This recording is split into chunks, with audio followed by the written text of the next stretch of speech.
Kali ini di pertemuan pembelajaran IPA pada kelas 7 kita akan belajar tentang banyak hal, mulai dari objek IPA, pengamatan objek IPA, sampai ke bagian klasifikasi makhluk hidup. Nah, kita lihat apa saja materi yang akan kita pelajari selama 1 semester ini. Nah, dalam 1 semester ini, yang pertama kita akan belajar tentang objek IPA dan pengamatannya. Nah, dalam objek IPA dan pengamatannya, itu ada materi tentang pengukuran, besaran, dan satuan. Nah, setelah selesai bab ini, maka kita akan lanjut ke bab 2. Di bab 2, kita akan belajar tentang klasifikasi makhluk hidup. Dimulai dari ciri-ciri benda, ada ciri-ciri benda mati, ada ciri-ciri benda hidup. Lalu kita akan belajar cara klasifikasi pada makhluk hidup. Lalu yang ketiga ada klasifikasi makhluk hidup itu sendiri. Nah, di bab 3 kita akan masuk ke materi klasifikasi materi dan perubahannya. Di bagian bab 3 ini kita akan belajar tentang klasifikasi materi, campuran, dan perubahan benda. Lalu di bab yang keempat, kita akan belajar tentang suhu dan perubahannya. Kita belajar suhu benda dan perubahan pada suhu benda. Lalu di bab 5, kita akan belajar tentang kalor dan perpindahannya. Ada materi kalor dan materi perpindahan kalor. Dan di bab terakhir, yaitu kita akan belajar tentang energi dalam kehidupan sehari-hari atau dalam sistem kehidupan. Nah, ada 6 hal yang akan dibahas di bab 6 ini. Yang pertama itu tentang energi itu sendiri. Yang kedua itu sumber energi. Yang ketiga, makanan itu sebagai sumber energi. Yang keempat, ada perubahan energi. Yang kelima, metabolisme sel terhadap pembentukan energi. Lalu yang terakhir ada yang namanya sistem pencernaan. Nah, 6 bab ini yang akan kita pelajari selama 1 semester. Oke, kali ini kita lihat bab pertama, kita mulai dari objek IPA dan pengamatannya.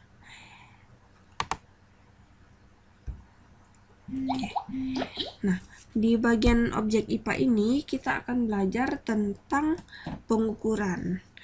Apa sih sebenarnya pengukuran itu? Nah, lalu bagaimana cara mengukur sesuatu yang baik atau memberikan nilai sesuatu itu yang baik? Nah, pasti sudah tidak asing dengan kehidupan kita sehari-hari. Nah, di bagian pengukuran nanti ada kita belajar apa itu besaran, apa itu satuan, apa fungsinya untuk kehidupan sehari-hari. Nah, oke, kita langsung belajar. Siapkan buku catatanmu, siapkan alat tulismu, karena kita akan langsung masuk ke materi bab 1.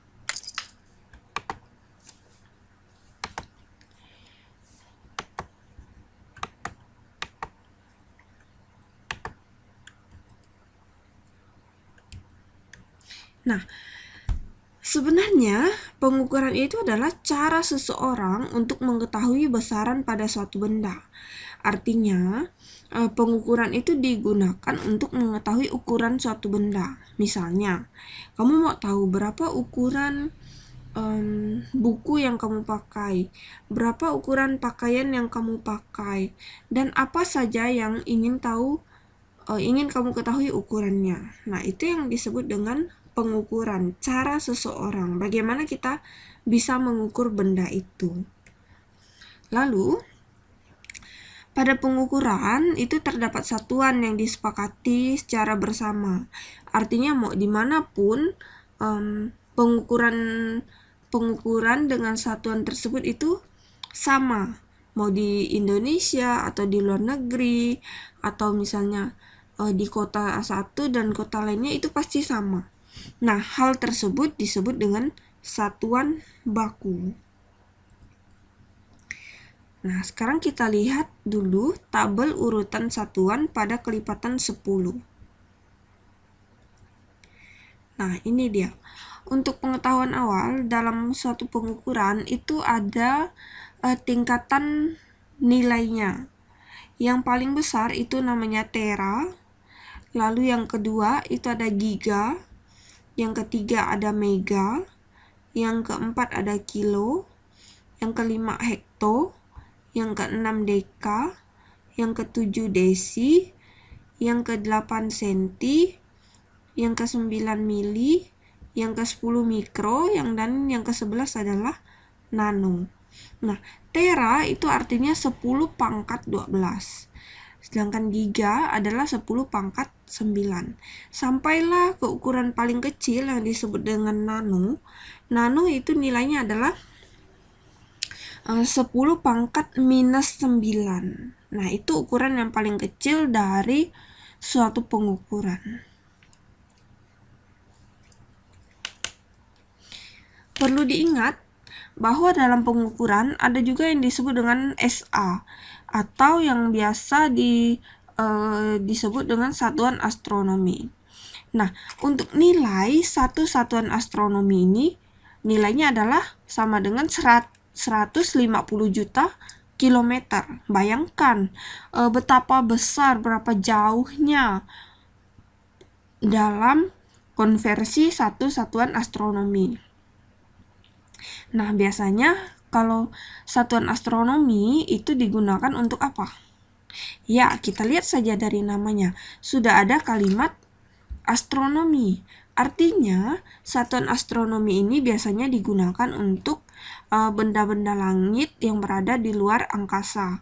Misalnya untuk jarak antara planet satu dan planet lainnya, atau jarak dari bintang satu dan bintang lainnya.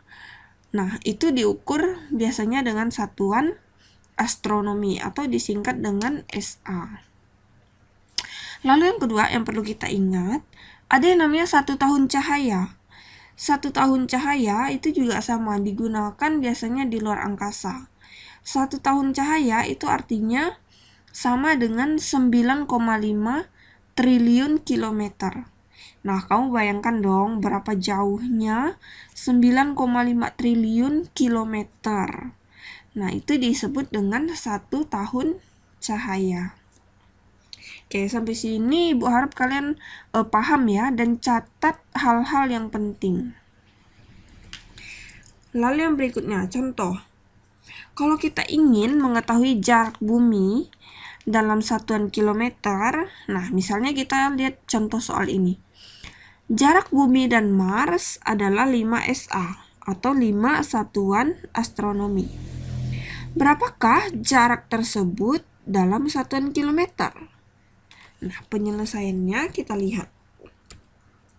Pertama, itu diketahui jarak bumi dan Mars adalah 5 satuan astronomi. Nah, satu satuan astronomi itu adalah 150 juta kilometer. Yang ditanya adalah jarak planet tersebut dalam kilometer.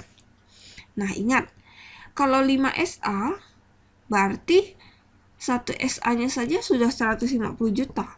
Berarti kalau 5 SA, berarti 5 dikali 150 juta kilometer. Maka jarak dalam satuan kilometer, ini kilometer ya, maaf, ini keliru dalam pengetikan. Nah, jarak dalam kilometer itu adalah 750 juta kilometer. Oke, yang berikutnya adalah tentang alat ukur yang baku dan alat ukur yang tidak baku. Nah, alat ukur baku itu alat yang digunakan untuk mengukur sesuatu dengan nilai yang pasti. Artinya kalau 1 meter ya 1 meter nilainya. Kalau 1 cm ya 1 cm nilainya. Itu artinya satuan pasti.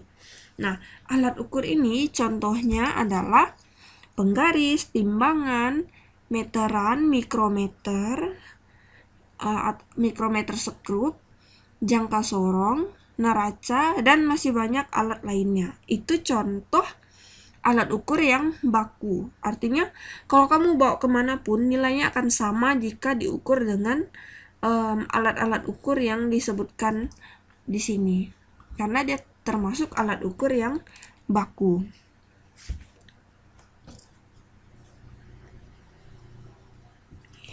Sedangkan untuk alat ukur yang tidak baku, itu adalah alat ukur yang digunakan untuk mengukur sesuatu dengan nilai satuan yang tidak pasti. Artinya kalau kamu bandingkan dengan ukuran di tempat lain atau ukuran orang lain, itu pasti berbeda. Contohnya adalah jengkal, canting, dan depa. Nah, ini alat ukur yang tidak baku. Jengkal, kamu bayangkan saja, jengkal anak kecil, maksudnya jengkal balita atau jengkal anak-anak dengan jengkal orang dewasa atau orang remaja itu pasti berbeda. Nah, maka jengkal itu disebut alat ukur yang tidak baku. Begitu juga dengan canting. Kalau canting bisa saja cantingnya lebih besar atau lebih kecil. Nah, itu berpengaruh. Sama juga dengan depa. Depa itu pasti nilai lengan seseorang itu pasti berbeda-beda. Itu makanya dikatakan dia adalah alat ukur yang tidak baku dan sangat tidak akurat jika kita gunakan untuk mengukur sesuatu. Oke, yang berikutnya kita lihat ada yang namanya besaran dan satuan. Pasti kamu sudah sering mendengar kalimat besaran dan satuan. Besaran itu adalah segala sesuatu yang bisa diukur. Nah, besaran itu dibagi menjadi dua. Ada besaran pokok, ada besaran turunan. Sedangkan kalau satuan itu adalah perbandingan suatu besaran yang sejenis. Itu adalah bedanya kalau besaran dengan satuan. Oke, kita lihat. Yang pertama besaran pokok. Besaran pokok itu besaran yang satuannya sudah ditetapkan dan dia itu bisa berdiri sendiri. Contohnya kalau panjang.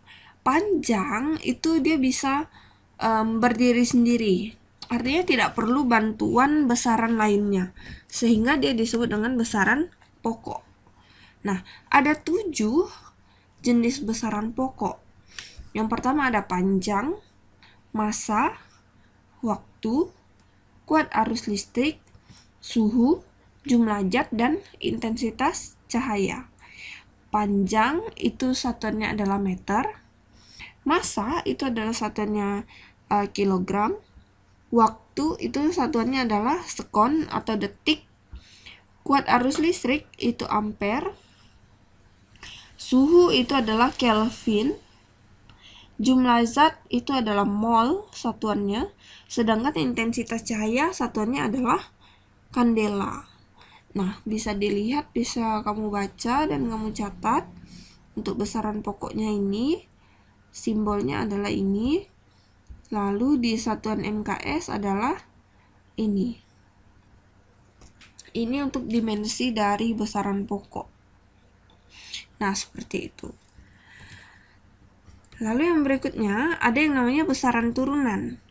Kalau tadi pokok itu dia bisa berdiri sendiri, kalau turunan itu adalah besaran yang tidak dapat berdiri sendiri. Artinya dia perlu besaran lain yang membuat dia bisa menjadi suatu besaran atau membuat dia menjadi bernilai. Nah, besaran turunan itu yang selain 7 jenis yang kita sebutkan tadi. Yang selain besaran pokok itu semua disebut besaran turunan. Mulai dari volume, luas, lalu gaya, tekanan, dan lain-lainnya itu disebut besaran turunan. Intinya kalau besaran turunan itu adalah besaran yang bukan besaran pokok.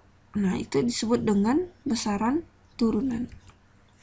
Contohnya ada ini, luas, kecepatan, percepatan, gaya, tekanan, usaha, dan massa jenis. Oke, yang berikutnya, besaran selain pokok dan turunan, ada juga disebut dengan besaran skalar dan besaran vektor. Besaran skalar itu adalah besaran yang mempunyai nilai. Contohnya jarak dan kelajuan. Sedangkan kalau vektor, dia adalah besaran yang punya arah dan nilai. Dia bisa saja arahnya ke kanan atau arahnya ke kiri dan mempunyai nilai. Itu yang dinamakan besaran vektor. Nah, contohnya adalah kecepatan dengan perpindahan. Kalau dia arahnya maju, biasanya bernilai positif.